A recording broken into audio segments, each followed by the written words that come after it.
আপনার কোনো রোগ 10 বছর 12 বছর ধরে আপনাকে জ্বালাচ্ছে, আপনি ভুগছেন, আপনি বুঝতে পারছেন না যে সেই রোগ মুক্তি কবে ঘটবে। আসুন আজকে শিখি কুণ্ডলী থেকে নিজেই কি করে বিচার করতে পারবো, কি কি দেখা উচিত, আর ভয়টাকে ভাঙা যেহেতু উদ্দেশ্য। গত পরশু একটা দেখলাম ভিডিও যে মহামৃত্যুঞ্জয় কবচ পড়ার পরেও ব্যক্তি মারা গেছেন। এইরকম ব্যবসা কিন্তু আর হতে দেব না। কাজে এটা জানা সবারই আমি মনে করি যে খুব জরুরি। কি দেখতে হবে মনে করুন, একটা এক্সাম্পল চার্ট নেওয়া যায়।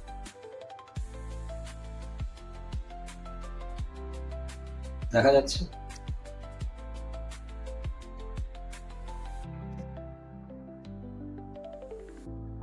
এই এক্সাম্পল চার্টে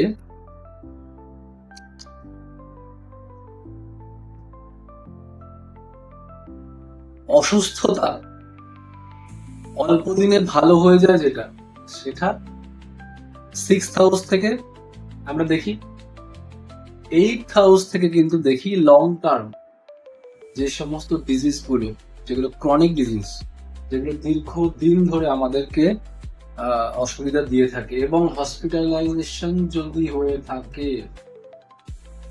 হসপিটালের দ্বারস্থ হতে হয়, তাহলে অবশ্যই 12th হাউসের সাথে কানেকশন দেখতে হবে।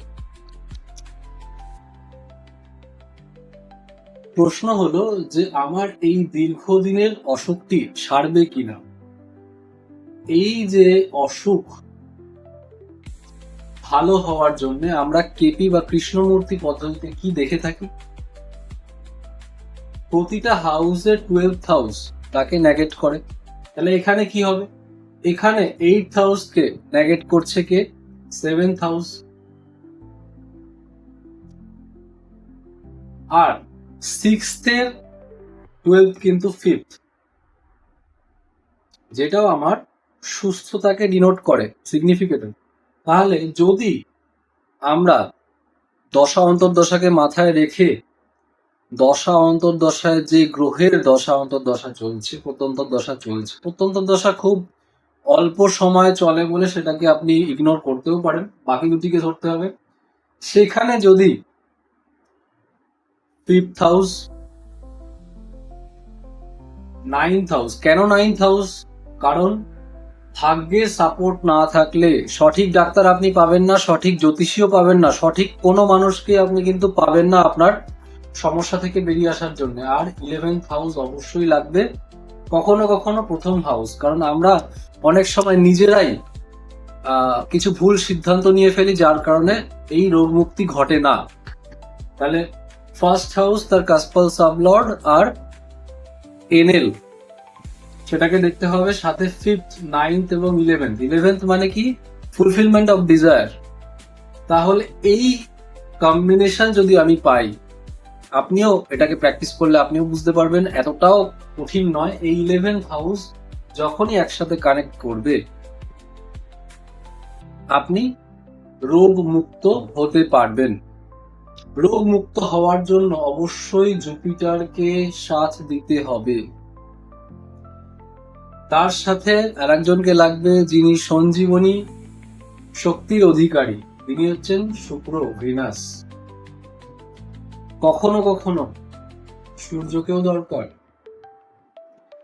এই তিনটি প্ল্যানেট যদি 1, 5, 9, 11 এ কানেক্ট করে, অবশ্যই রাহু কোনোভাবে কানেক্ট করছে না বা রাহু এটাকে নেগেট করছে না, সেটাকেও আমাকে মাথায় রাখতে হবে। কারণ রাহু থাকলে ভ্রমের সৃষ্টি হয়। যদি আমরা ডাক্তারবাবুর কাছে যাই, তখন তিনিও কিন্তু নানা রকম টেস্ট করার পরেও সঠিক দিশা দেখাতে পারেন না এবং ওষুধ কাজ করে না, এটা আমরা বহুবার লক্ষ্য করেছি।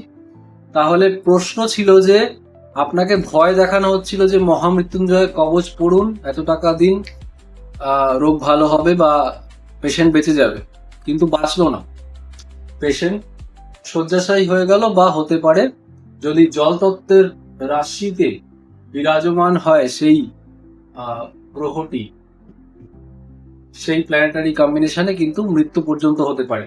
আর সেই না ঠিক হওয়া, দীর্ঘদিন কষ্ট দেওয়া ক্রনিক ডিজিজ থেকে বেরিয়ে আসার জন্য আমরা কম্বিনেশনে কি first কাস্পল সাপ্লট 5th 9th 11th connection দেখব, এবং জুপিটার ভিনাস সানে অবশ্যই এই কানেকশন হতে হবে। তাহলে আমরা বলতে পারবো যে আপনার বাড়ির পেশেন্টটি কিন্তু সুস্থ হয়ে বাড়িতে ফিরবে। জ্যোতিষ শাস্ত্রের সাথে যে কুসংস্কার মিশিয়ে ব্যবসা করার চেষ্টা করা হচ্ছে সেটা থেকে আপনাকে বের করে আনবো, এটা আমাদের মিশন ভিশন যাই বলুন। এবং এই মিশন ভিশনে কিন্তু আপনাদের প্রতিটি মানুষের সহযোগিতা এবং সক্রিয় অংশগ্রহণ একান্তভাবে কাম্য। আশা করি ভিডিওটি ভালো লেগেছে। ভিডিওটি থেকে যদি কিছু শিক্ষামূলক আপনি পেয়ে থাকেন, অবশ্যই শেয়ার করবেন ভিডিওটিকে, এবং লাইক কমেন্ট শেয়ার করবেন, এবং কমেন্টে লিখবেন যে আপনার 8th হাউসে কোন গ্রহ বসে আছে, আপনার জন্মকুণ্ডলিতে এই যে অষ্টম ভাবে কোন গ্রহ বসে আছে। আমি আপনাকে জানাবো যে আপনি ক্রনিক ডিজিজে আক্রান্ত হবেন কিনা, বা হলেও তার থেকে মুক্তির কি উপায় হতে পারে। আজকের মতো এটুকুই থাক। আশা করি কিছু ভ্যালু অ্যাড করতে পারছি লাইফে, আপনার জীবন সর্বাঙ্গীন সুন্দর হয়ে উঠুক। নমস্কার।